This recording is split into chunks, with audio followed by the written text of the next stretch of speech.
Krass nass. Die Tigerenten-Club Sommerspiele 2019. Jede Menge Action, Spaß und gute Laune. Mit Jazz und Johannes. Was ein Wetterchen, da sind super Bedingungen. Tag 3 bei den Tigerenten-Club Sommerspielen 2019. Wir starten eine neue Runde. Krass nass! Ja Leute, schön, dass ihr dabei seid. Es sind noch 10 Teams übrig. Ja, Wahnsinn. Und sie alle kämpfen um den Titel Krass nass Champion 2019. Das ist die Best Buddy Challenge. Sie kommen So sieht's alle aus. zu zweit. Und hier sind sie. Hier sind Lena und Kaira, Philipp und Mohammed, Lara und Mia, Lennon und Robin, Elias und Hannah, Bruno und Frieda, Skadi und Lara, Hannah und Lilly Colin und Josia. und Lara und Emma. Moin. Guten Tag, kein Crash bauen. Hallo. Hey. Hallo. So. Hey, hey. Noch sind die Kandidaten trocken. Das wird sich gleich ändern. Oh ja. Und man muss ja sagen, bisher sind die Mädels absolut top. Ja? Stimmt, zweimal gewonnen. Zweimal Tagessieg für die Mädels. Jetzt muss ich die Jungs mal ganz kurz fragen. Hey, wie sieht's denn aus bei euch? Zum Beispiel Philipp Mohammed. Was ist denn los mit den Jungs? Warum holen die keinen Tagessieg? Ja, weil die Mädchen im Moment einfach besser sind. Die sind richtig gut in Form, oder? Wie kann man denn da mithalten? Habt ihr euch was vorgenommen? Na, einfach halt nur mehr Gas geben. Na, einfach dann, vielleicht klappt es dann. Bin ich gespannt, ob das heute klappt und die Jungs vielleicht mal so eine Tagessiegermedaille abstauben. Kann sein. Das ist auch tatsächlich wichtig für euch zu Hause, denn ihr könnt wieder was Tolles gewinnen, wenn ihr auf den Tagessieger tippt. Ihr könnt abstimmen auf krassnass.de. Werden es wieder Mädels werden oder Jungs oder vielleicht sogar ein junge Mädchen, beste Freunde-Paar. Ihr habt es in der Hand und mit ein bisschen Glück gibt es das hier zu gewinnen. So, diesen super Wasservogel, ich bin kaum durchgekommen. Also, Ja, gibt's für euren Pool zu Hause oder für den Badesee, wer wir Tagessieger abstimmen. Mega mit cool. Ein bisschen Glück gehört das Teil dann euch. Ich glaube, das wird der neue Flamingo, Johannes. Ach, es ist so bequem. Einer, der den Parcours von heute auswendig kennt, ist unser Kommentator Bolli. Hallo Bolli. Hey, Bolli. Erzähl mal kurz, was ist so die größte Herausforderung heute im Parcours? Hallo ihr zwei. Ich glaube, es geht so langsam an die Substanz hier in Folge 3. Also im Kopf stark bleiben, darauf kommt es heute für die Teams an, meiner Meinung nach. Dankeschön, Bolli. Dann wollen wir uns den Parcours mal selbst anschauen. Natürlich wird er vorgemacht von Mr. Krassnass. Hier ist Captain Krassnass und Leichtmatrose Krass Plus!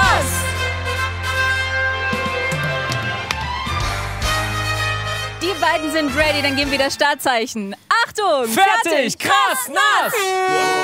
Ein mächtiger Sprung mit dem Reifen rein in den Monsterpool und dann geht's für unseren Leichtmatrosen nach dem Schwimmen wieder raus. Wichtig, Reifen nicht vergessen, Treppe runter und dann mit dem Schwimmreifen auf den Tretroller. Wie? Ist egal, Hauptsache er kommt mit. Und dann wartet hier der Ekelpool, der sieht gar nicht lecker aus, aber man muss nicht rein, sondern mit dem Gartenschlauch den Reifen auf die andere Seite spritzen. Zielgenauigkeit braucht man hier. Und der Teamkollege, in dem Fall Captain Krass, nass kann los in die Dschungelwelt. Dann geht's wie Tarzan wieder über den Krokodilgraben mit dem Reifen, das ist ganz wichtig. Und den kann man hier auch drüber werfen, über die Tunnel. Dann geht's auf der anderen Seite die Rampe hoch und wieder runter. Mit dabei immer der beste Freund der Reifen und dann ab zum Buzzer. Captain Krassnass und sein bester Kumpel Leichtmatrose Krass Plus. So oder so ähnlich wird's gemacht. Jetzt starten wir aber mit 2 Mädels. Wir freuen uns auf Lena und Kaira. Wie fit seid ihr heute? Ja, sehr fit. Okay, hast du einen Wunsch für den Parcours? Nicht letzte sein. Okay, ich drücke ganz fest die Daumen. Ihr werdet auf jeden Fall die Bestzeit jetzt setzen, weil ihr startet als erstes Team. Auf geht's in Achtung, fertig, krass, nass! Lena und Kaira extra angereist aus Österreich. Da soll die Reise hier bei Krass nass doch gerne noch weitergehen. Lena mit interessanter Technik, nur mit den Füßen angetrieben. Die Flossen fehlen aber. Das merkt sie jetzt auch. Vielleicht ist es da besser, den Reifen vor sich herzuschieben, hinterher zu schwimmen. Dann benutzt man auch die Hände. Gut 20 Sekunden rum für die Poolüberquerung. Und fast schon geschmeidig, wie sie hier die Treppe runterläuft. Ab zum Tretroller, genau, der Reifen ist dabei. Und dann gibt es hier ein bisschen Gegenwind und Schaum natürlich wieder Richtung Ekelpool. Da wartet der Schlauch und dann muss sie den Reifen am besten mittig treffen, damit er relativ schnell rüber zu Kaira kommt, sagt sich hier natürlich so leicht aus der Reporterkabine. Arme lang machen und dann Reifen schnappen Richtung Dschungelwelt. Die kennen sie ja schon.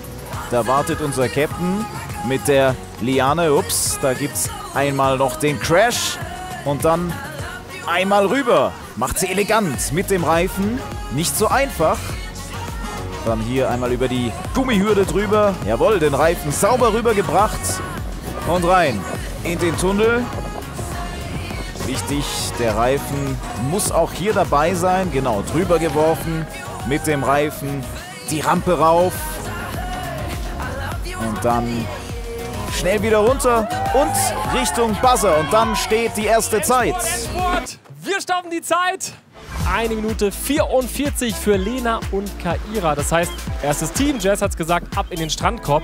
Das erste Jungsteam geht jetzt an den Start und du bist schon so am Hin- und Herwackeln. Ein bisschen aufgeregt, ne? Ja, Was glaubst du, ist so die kniffligste Stelle heute im Parcours? na, beim Schlammpool, glaube ich, ja. Da muss man Ruhe bewahren, ne? Und trotzdem schnell sein. Bist du bereit? Achtung! Fertig! Krass! Nice! Bevor es zum Schlammpool geht, geht's erstmal in den Monsterpool für Mohammed. Kräftiger Sprung und das ist dann die rabiatere Variante. Krault hier mit viel Power, aber kommt nicht so wirklich von der Stelle. Ist natürlich ein bisschen schwerfällig, wenn da immer der Reifen am Arm klebt, aber jetzt auch knapp ein bisschen mehr als 20 Sekunden. 25 hat er jetzt hier und schon ein bisschen Kraft im Pool gelassen. 30 Sekunden rum. Hat ein bisschen gedauert jetzt bei ihm. Aber natürlich noch nichts verloren. Jetzt geht's auf dem Tretroller gegen den Schaum. Der Leichtmatrose immer als Kontrolleur dabei. Und wie schnell haben Sie es jetzt raus, diese Technik mit dem Schlauch? Geht hier gut drüber. Deutlich schneller. Da haben sie sich wieder ein bisschen Zeit reingeholt und Philipp jetzt in der Dschungelwelt. Diese kritische Stelle hier, wo unser Captain wartet, die gilt es fehlerfrei zu bewältigen, sonst gibt es natürlich wieder die Strafsekunden. Auch ein sauberer Wurf, jawohl, und dann rüber geschwungen, da war fast noch die Bodenberührung, aber er hat es geschafft, der Philipp. Gut, einmal rübergeworfen, auch da ohne Fehler. Und dann den Reifen schnappen, genau. Die rechte Seite gilt es hier zu benutzen. Und dann rauf. Die Stufen erklimmen. Und dann ab Richtung Buzzer.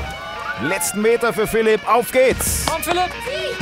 1 Minute 48 für Mohammed und Philipp, beide Vollgas-Typen. Und du, Mohammed, hattest beim Schwimmen irgendwie eine ganz neue Technik. Die Mädels haben den Schwimmring vor sich geschoben, du bist irgendwie mit ihm geschwommen. Was war da der Plan? Na, mein Plan war, dass ich den festhalte mit der einen Hand und mit der anderen Hand schwimme. Aber es hat nicht so gut geklappt, meine Hand ist umgeknickt und dann bin ich nicht so gut geschwommen. Deswegen war es jetzt nicht so die beste Idee. Die Zeit 4 Sekunden langsamer zwar als die Mädels, trotzdem, es kommen noch so viele Teams. Ja, ruht euch aus in unserem Beachbereich. Es geht weiter mit Lara und Mia. Worauf freust du dich bei dem Parcours am meisten? Aufs Wasser. Das glaube ich. Es ist nämlich schön kuschelig warm hier. Deshalb halte ich dich gar nicht länger auf. Es geht gleich los für dich, okay?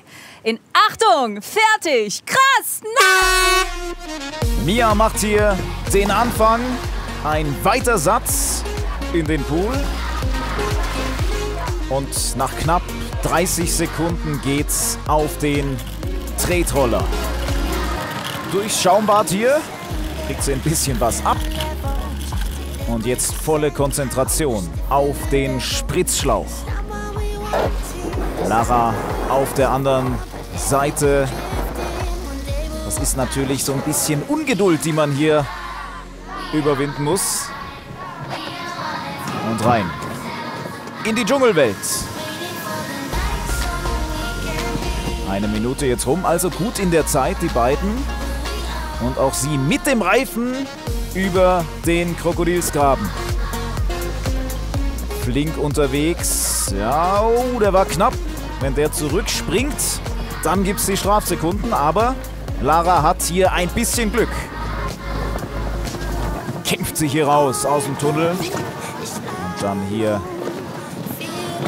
durch den Ring, mit dem Ring, die Rampe hoch.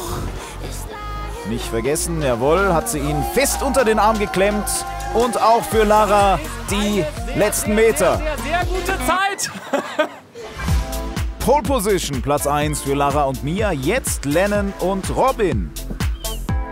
Achtung, fertig, krass, nass! Robin darf loslegen. Ein Kniejump ins Wasser. Und auch hier springen wir direkt auf den Tretroller. Saubere Fahrtechnik hier bei ihm. Boah, und dann fliegt er aber fast noch hin.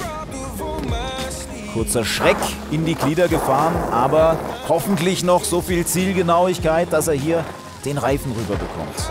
Das sieht gut aus. Lennon, der ist flink unterwegs, der ist energiegeladen, das sieht man hier schon. Der räumt hier alles aus dem Weg, macht hier alles kurz und klein, aber jetzt muss er drüber kommen. Boah, mit viel Risiko den Reifen da drüber geworfen und sich selber dann noch drüber geschwungen. Da wird das Risiko dann belohnt. Und auch hier schön drüber geworfen, kämpft sich hier durch. Man sieht, er will. Er hat die Power und den Kopf, dass er hier mit dem Kopf quasi durch die Wand will, aber das ist dann auch egal. Hauptsache, der Reifen ist dabei und das ist er. Das wird eine super Zeit. Sie setzen sich ganz nach vorne auf Platz 1. Weiter mit Elias und Hannah. Achtung, fertig, krass, nass! Jetzt darf sich Elias als Rettungsschwimmer probieren und danach dann als waghalsiger Rollerfahrer. Aber irgendwie hat er da noch nicht so richtig raus, wo er denn den Reifen festmachen soll. Wählt auch hier die ganz vorsichtig äußere Bahn. Bloß nicht den Schaum berühren. So, vielleicht jetzt die Supertechnik mit dem Spritzschlauch. Ja, da geht er runter, da fühlt er richtig mit seinem Gummireifen. Den hat er schon ein bisschen ins Herz geschlossen, habe ich das Gefühl. Und Hannah, die legt jetzt los. Also sie mit dem Part hier in der Dschungelwelt. Der Captain wippt auf und ab. Und Hannah mit dem Reifen drüber, ohne Berührung, sauber. Ja, nochmal kurz Maß genommen, das ist natürlich gar nicht schlecht, wenn man hier mal kurz abwartet, statt wild drauf loszuwerfen. Und dann der enge Tunnel. Und hier die Anfeuerung von Elias. Das macht Teamwork aus. Das ist ein gutes Team. Man hört ihn im Hintergrund, ja. Da ist die Anfeuerung mehr da als bei den anderen Teams. Und das gibt ihr vielleicht nochmal so den Extra-Kick. Ich finde es ja mega, wie du sie anfeuerst. Ihr seid ja voll das gute Team. Ja, ist er nur dabei, um dich anzufeuern? Nein. Wie macht ihr es denn? Wie teilt ihr euch auf? Wer übernimmt bei euch welchen Job? Ich weiß nicht, das schauen wir einfach so, wie es halt kommt. Wer halt wo besser ist halt. So, wir schauen mal auf die Zeit der beiden und das ist 1 Minute und 29 Sekunden. Ab in den Strandkorb mit euch beiden. Das ist ja Wahnsinn, was da abgeht im Strandkorb. Meine Güte. Das heißt, Bruno und Frieda, ihr könntet jetzt auch eine neue Bestzeit setzen, oder? Ja. Okay, was ist euer Ziel als Team heute?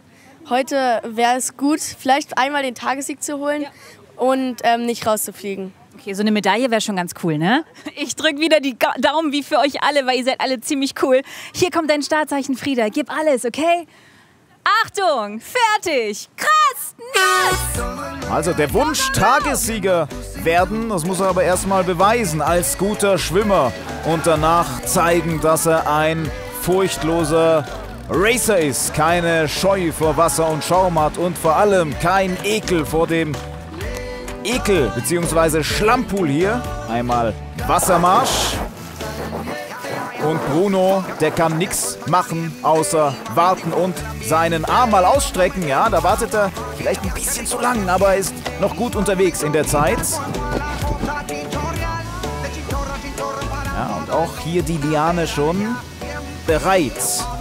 Ui, ja, da erfolgt der Pfiff. Da lässt er den Reifen einfach mal schön reinfallen, plumpsen. Jetzt ist auch egal, wenn er reintritt. Die 5 Strafsekunden gibt's sowieso oben drauf.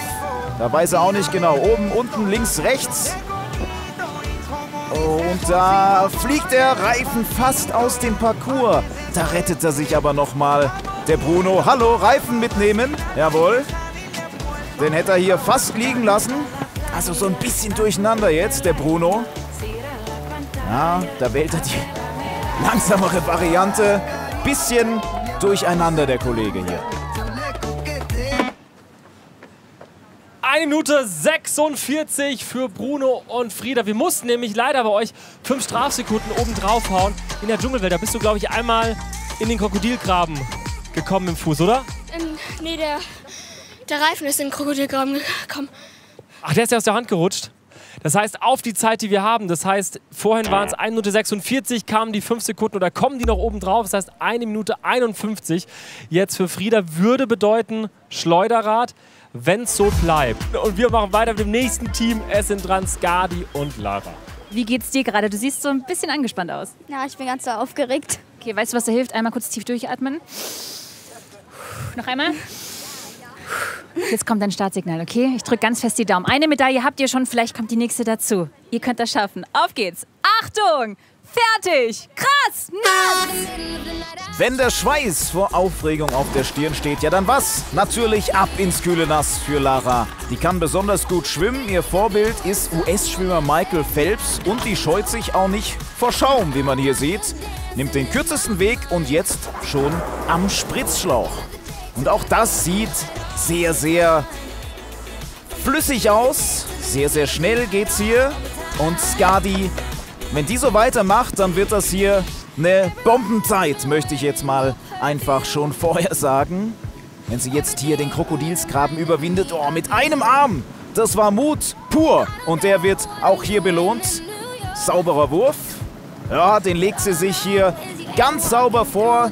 Wie ein Elfmeter muss sie nur noch reinschieben. Schau mal, hier liegt der Reifen schon genau einmal hoch, einmal runter. Das wird eine Fabelzeit, wenn sie jetzt hier nicht noch umfällt oder den Reifen verliert.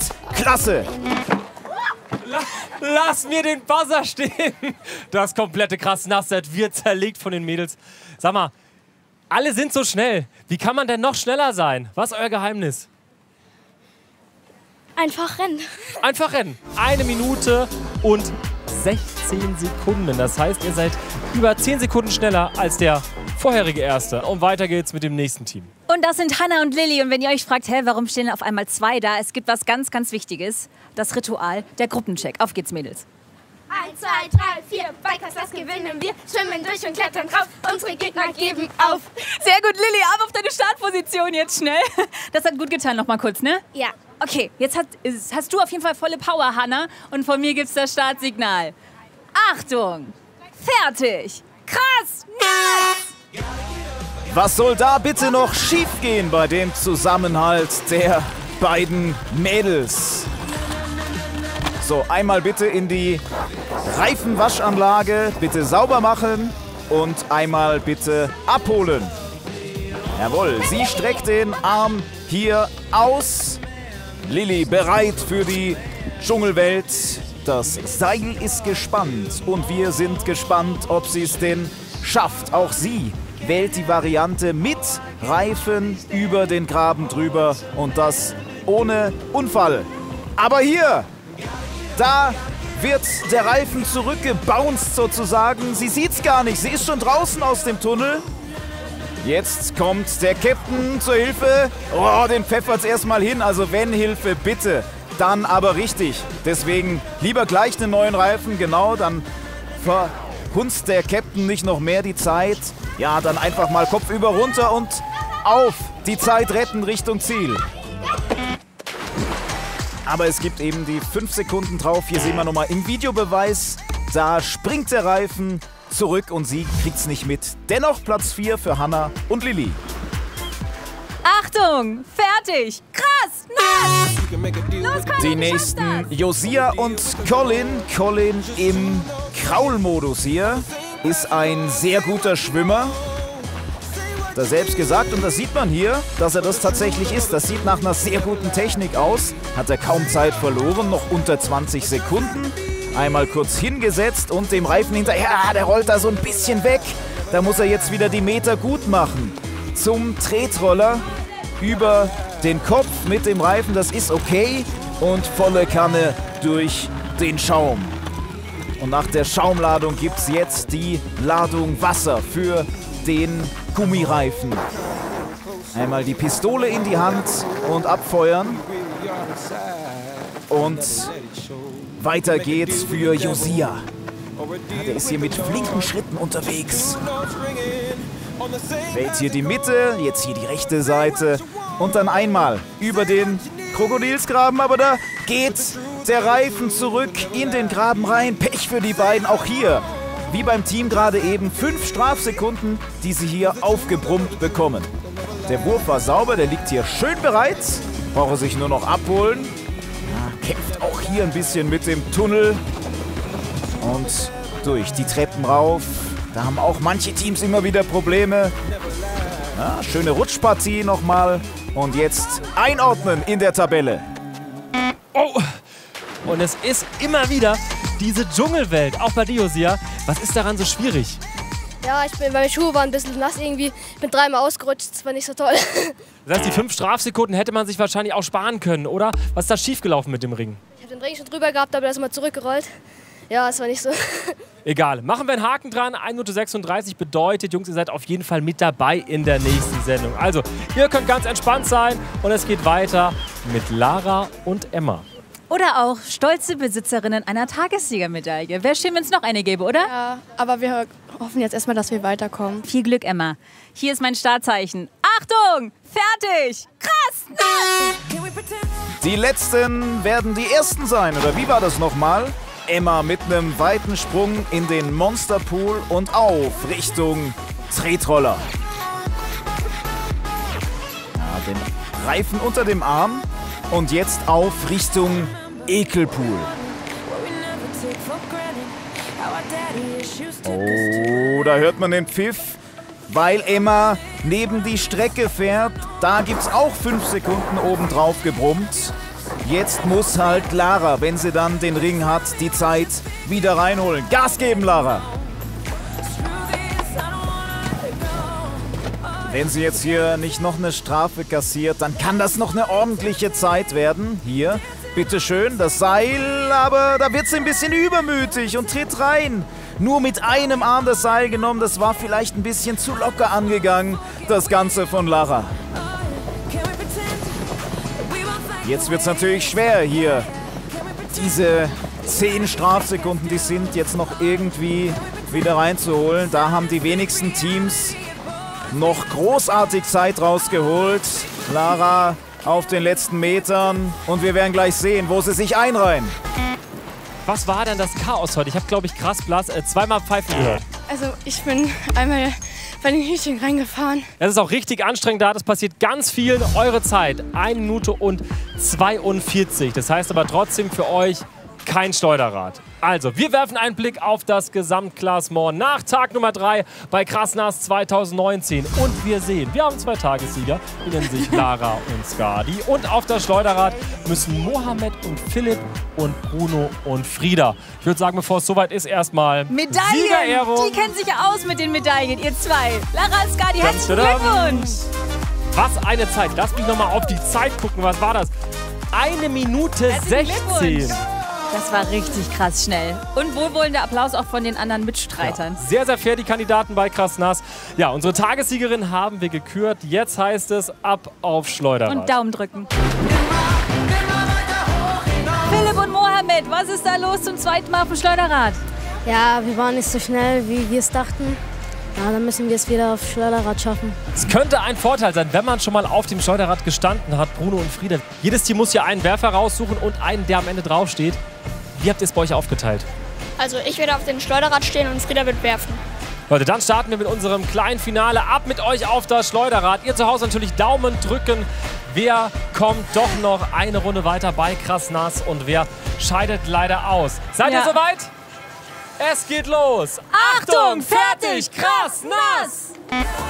Mohammed, also schon mit Erfahrung auf dem Schleuderrad, ganz tief unten in der Hocke. Sitzt der Schwerpunkt natürlich ganz tief. Der weiß, wie es geht. Was hat Bruno vor? Sieht auf jeden Fall fast aus wie beim Stierkampf. Jetzt dreht sich das Rad natürlich immer schneller. Oh, da kommt der Erste ins Schlingern. Bruno ist es. Da gab es, glaube ich, eine Bodenberührung.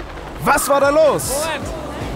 Das war eine super knappe Kiste. Ich würde sagen, wir gucken uns das nochmal an, oder? Kommt mal Gerne. zu uns, Mohammed und Bruno. Also, da seht ihr es nochmal, beide auf dem Schleuderrad. Und Brunos Hand berührt zuerst das Schleuderrad. Und das heißt... Mohammed und Philipp, ihr seid weiter! Das sind natürlich ganz, ganz knappe Ergebnisse. Wollen wir aber fair sein bei Krass Nass? Dafür haben wir den Videoschiedsrichter. Habt super gemacht, Jungs. Und ihr seid schon wieder weiter. Ihr macht so spannend. Das ist ja Wahnsinn. Zweites Mal Schleuderrad, zweites Mal weitergekommen, Mensch. So Leute, das war's für heute. Krass Nass. Wenn ihr die Tagessiegerin richtig getippt habt, einfach jetzt reinklicken. krassnass.de. Mit ein bisschen Glück habt ihr unseren Badevogel, steht hier links im Bild, abgestaubt. Und dann sehen wir uns morgen wieder. Und es gibt wieder lustige Videos auf unserem Instagram-Kanal. Also klickt euch da auch auf jeden Fall mal rein. Und wir sehen uns morgen wieder bei Krass Nass.